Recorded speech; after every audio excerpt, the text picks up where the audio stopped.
Hi everybody, and welcome to Free Range Diva. I have such a, what I hope is going to be a wonderful video for you today.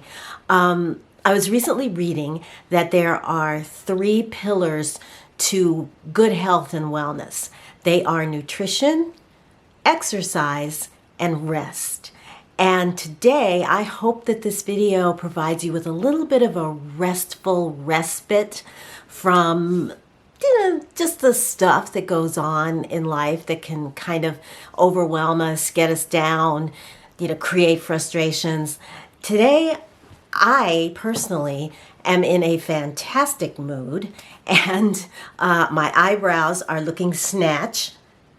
Is that a word? Is that right? They're really looking good. And so I definitely wanted to sit down and talk to you. Oh, and also, this is my real hair. I'm not wearing a topper today, so take a good look because it's looking better than it has in a really long time. But what I wanted to do is take you on a walk through my garden, my backyard garden.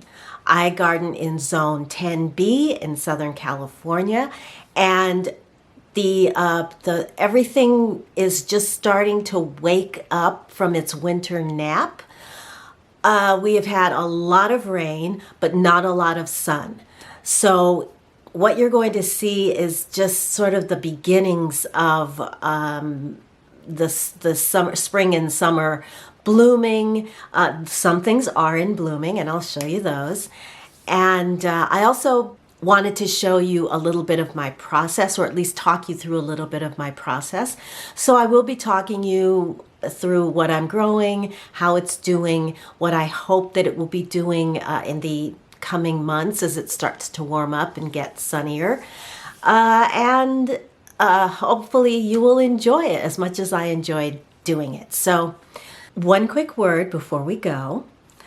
I just bought a stand-up weeder and a stirrup hoe, 2 tools that hopefully will allow me to tackle the weeds that you're going to see in this garden, because they are epic. We've had a lot of rain and they're everywhere, and it's a lot. It's a lot for one person to handle. So I'm hoping these 2 tools will allow me to really get rid of those weeds while saving my back, because you can use both of them standing up. So anyway, just know that you're going to be seeing weeds. I'm sorry, but that's just the way it is here right now. So anyway, I've talked enough. Let's just get started with the walkthrough in my back garden here in Los Angeles, California, gardening zone 10B. Figure we'll start here on the patio in front of my probably favorite shrub that we have, and it's this 6-7 foot rose. It tops out at 7 feet actually, and it's actually 2 rose bushes sitting side by side. And my gardener in December just did a vertical trim across the top, just took it across the top that way to cut it back to the fence line, which is about 6 feet, and it's already growing. You can see it's been growing back again. So next to it on this side is, I don't know what kind of tree this is, but half of it's dead. So I'm going to have to get an arborist in here to figure out what to do with it, and then maybe they can tell me what it is. This is star jasmine. It's been in this container for 2 years, and the reason it still is I can't figure out where to put it. Everywhere I put it, it doesn't do so hot, so keep working on it. This little hydrangea, this is Macrophylla, big leaf hydrangea, and this is bright red. My grandmother grew hydrangeas here, but they were blue because our soil is so acidic. Yes, we have very acidic soil, and you'll see most of the plants that we have here love that. Crepe myrtle, back up, having lost its leaves. This is beautiful in late summer when it blooms, bright red flowers. This is just sort of a staging area where I have stuff I'm working on. And these are primrose that are going to go in the front yard. I have a few succulents, some rosemary that's going to go in the rose garden, and I'll show you the front yard at another time, closer to the spring, when I actually start working on it. Over here, this bed does not get sun at all. This is in total shade all year long. This, I'll have to put the name of this because I always forget it. It's called Mrs. something, Mrs. Jones or something. This is an azalea. And I got this from Nuccio's, and you can see now as the season, it's got buds all over it. And so it's a bright orange, and now that I know that this does well here, I'm going to get 2 more. Okay, very old lavender bush, and we're coming up on the rose garden now. So what you are looking at is the result of the pruning that I did in January. I attended Rose Care University at Otto & Sons, and they taught us a lot of stuff, including how to cut back and prune so that, look at this rose bush. This is one of my grandmother's original rose bushes. It is 40 years old, 50 even, and look at all the leaves on this thing. And I did cut it back to, I removed all the leaves, all the foliage, and most of the branches, and look at it. That was just in January. Here's another one of her old ones. This has peach blooms on it, and this one has white blooms. This yard is very structured, and so there's a lot of these shrubs that I don't know the names of that are transitioning into their spring growth right now. So this is one, this is another, and there's one back over there. And our gardener will cut this back probably this coming week or the week after. That is lantana. I'll show you another one. This one is just not, I don't think it gets enough sun over here. I planted it at the end of summer, early fall, and it just hasn't done anything. So we'll see. Again, one of my grandmother's old original roses. Look at that. On the upper garden, upper level,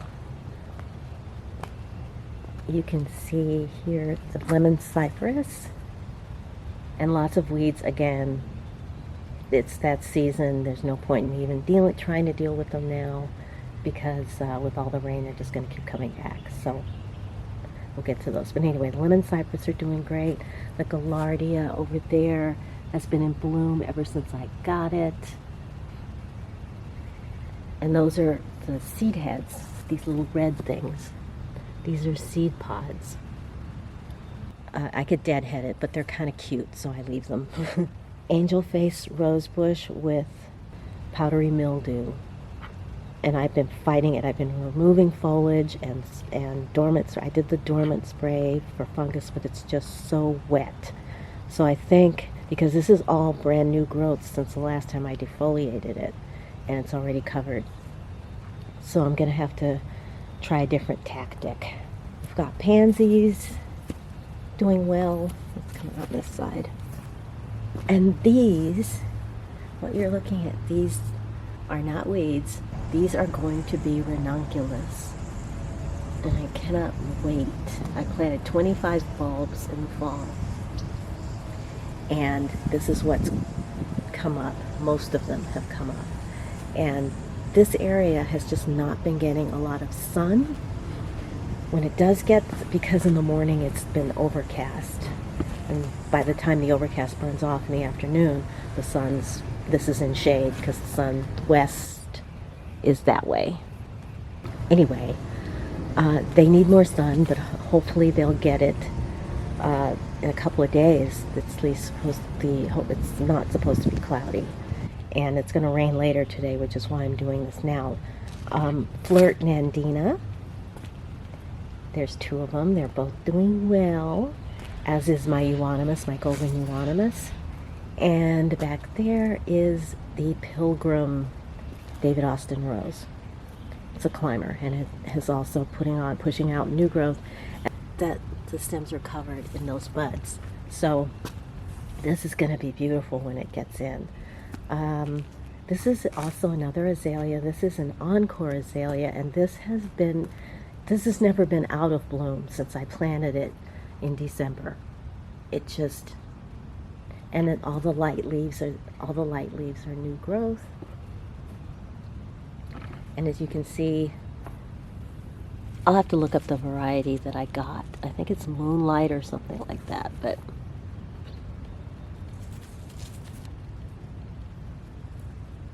these flowers are so delicate. They're almost fairy-like. And we have some petunias that I just cut back, and they'll probably flush out again when they get more sun. Then making our way to the main area of the rose garden. Oh my God, this vantage point right here is just, oof. This is an heirloom rose. This came from Heirloom Roses. It's the Anne Harkness peach-colored rose. This is the Titan rose, also from Heirloom. Both of these roses came defoliated. This has pushed out leaves once, and then I had to cut them back. So this is its second flush of leaves coming out. This, holy cow, this is one of my grandmother's old roses. It had a second rose sucker right next to it. I dug it out and cut it off. And it's just gone crazy. What is this stuff on here? Oh, just a little bit of moisture. And that's the thing. It just won't dry out. So from when I graduated from Rose Care University at Otto's, they gave us all free bare root roses. And this is a Mr. Lincoln. This came defoliated and bare root, and I planted it in January, and look at this. I mean, it was nothing. And this is not even a month. It's been a month and 1 week since I put this in the ground. And then this is also from Otto's, although not free. This is the Twilight Zone rose, which has got a bud going already. Let me come around the other side. Got Sweet Alyssum border. That's what's happening on either side. And look at there. There we go.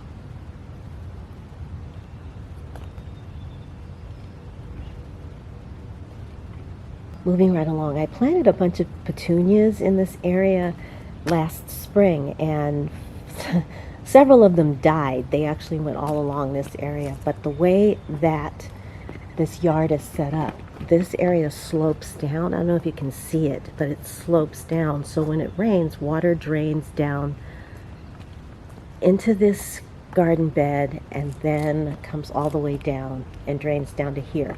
And that wiped out several of my petunias that I had put here. It was just too much water. But these are hanging in. And then this planter really got beat up in the last storm. Just way too much water, and so a lot of these pansies are starting to die off, which is fine. The petunias are doing great. So what I'm going to do is, another rainstorm is coming in later today, and then again on Saturday. So I'm just going to take it apart and put this is in a separate tray. Put this under the eaves so it doesn't get any more water, because it's just been soaked. But the petunias they're really having a party. Then let's go all the way back to the back wall. Back here is where I'm going to plant some trees, like an avocado and a lemon tree. Right now we have a fig tree all the way back there that gives us a ton of fruit. So there's room for at least a lemon tree and an avocado tree, so that's the plan, is to get those in the spring. And then here is another azalea that I got from Nucho's. This is the Alaska azalea, and this is also just starting. Hello. There we go. Just starting to flush out flowers. And this area in the summer will get way more sun. It gets direct sun. It doesn't get any in the winter. But this didn't bother this guy. Again, this went in November-ish, I think. November, December, somewhere around in there. And the star of the show back here, look at this carpet of petals. Oh my God, this camellia. This camellia. This color, I hope this color is showing up. It's such a vibrant, bright, gorgeous pink. And the blooms, good grief. Look at that. And there you can see buds everywhere. Everywhere. This has not been cut back, which is why it looks so wild and crazy. But once it flushes out, once it's done blooming, then I'll have the gardener give it a trim. I don't want to cut it too much, but yeah, it's just in the underneath. I mean, it's just like, this just tickles me pink. All of these beautiful, this color under here. Can you tell I love color? I don't know what kind of rose bush this is. I don't know if this is going to make it. Our gardener actually took it upon himself to really get in there and strategically do some pruning. So I just let him go because he was having such a good time. But I don't know. I don't know what's going to happen with this guy. The flowers on here are inside the bud. It's a pale lilac, and then the tips of the petals are dark pink. This is a stump of a peach tree that died, and it looks like it wasn't totally dead, but this is going to go. This is definitely going to get, when I get the other tree taken care of, I'm going to have this stump removed because I have plans for this area, and it doesn't include that. This is my experimental section. I started this last spring. I just planted some stuff back here to see what they would do. This is lantana, and it just has just been thriving back here. I spend very little time doing anything really to this area. This is a buddleia, and that is a buddleia. And in the winter, I cut these back to the ground. I hated the way they looked. They're all spindly and weird and no flowers. So I just cut them back, and they've come back. They just took off. And these snapdragons, when I planted these, my gardener said, oh, they're going to burn up in the summer. So I put in 2 and, gave them water whenever. And now, not only did they not burn up, look at them. They are always blooming. There's about 10 now. Note, snapdragon are invasive, although they are, for California, they are indigenous to California, but yeah. 2 plants, and look at, this is getting to open up. And I cut them back, like I cut off when they're in bloom, I cut it back and put it in the house, put some in a jar, and it just keeps coming back. This is the vegetable garden, and underneath this cloth that keeps pests away, these are my lettuce seedlings. They're just starting to come up, and the cloth is protecting them from being munched on. And then I also have some lettuce starts. I have 3 starts. There's 2 right there, passing through the scallions, and there's the 3rd. Here, and then all this corner is all Swiss chard that I started from seed last fall, I guess early fall, end of summer. Look, there is, I don't know if you can see it, there's a ladybug there. Hopefully she's eating some larvae. These are raspberry canes that I planted. in the winter, and they're flushing out. Leaves are growing, and hopefully there will be some more, there will be berries, maybe, because these are ever bearing, so hopefully they will come up.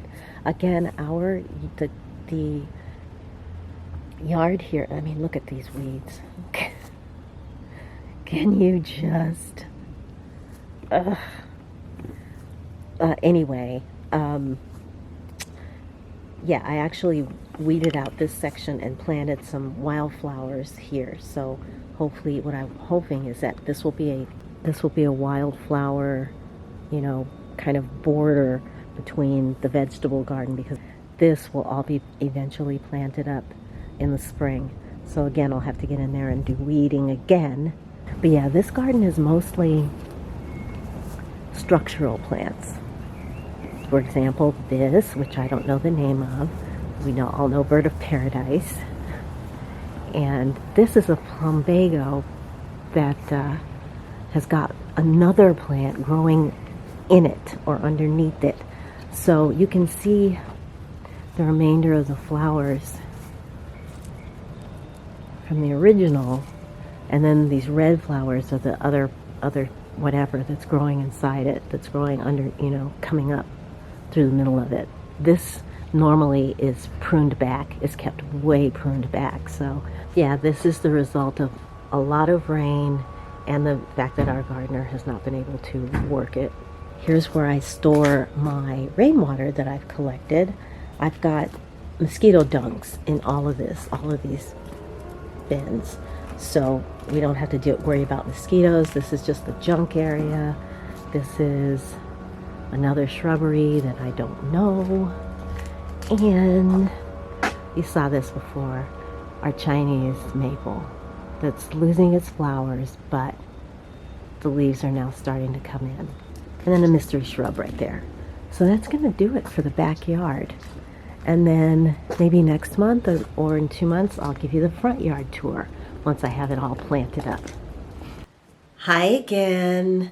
I hope you enjoyed that. I hope you found it to be restful, relaxing, and that you enjoyed seeing the color and the greenery as the garden really starts to settle in and take off.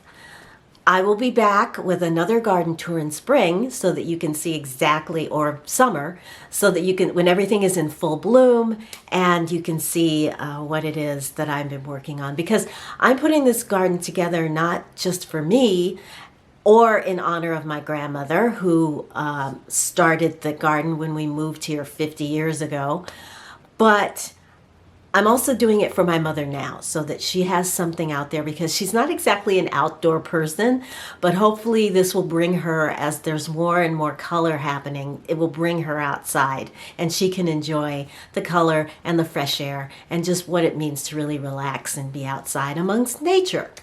So I'm going to wrap it up right there. If you enjoyed the video, please give it a thumbs up. If you'd like to see more, please consider subscribing and hit the notification bell, and that way you won't miss a thing here at Free Range Diva. I'll see you next week with my continuation of the video that I did last week. I'm going to be doing dry brushing for lymphatic drainage. So until I see you then, I'm going to wish you a wonderful day, a wonderful week. I want you to take good care of yourselves, and I will talk to you again very, very soon. Bye.